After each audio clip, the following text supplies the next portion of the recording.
Hi guys, welcome back to my channel. So in today's video, I'm going to share to you guys how to operate Master Lock model 4688D TSA approved.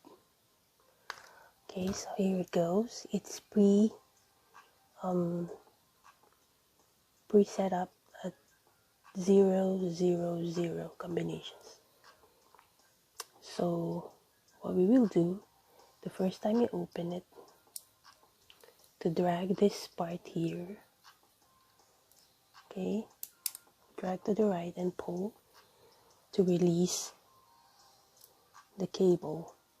And then now you need a pointed object to press this part in here so we can set up the number that will work for us. Set up in the number that will work for you. Okay.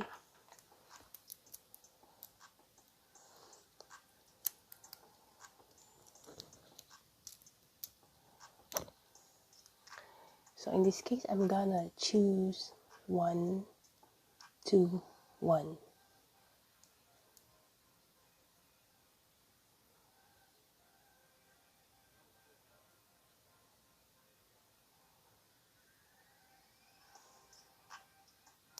There you go.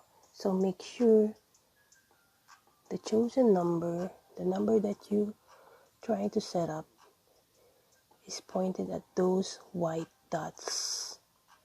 Alright, and then when you're done setting up your number, so we can release this pen now. You can remove the pointed object and you can put the cable back. So that will be your new number combination.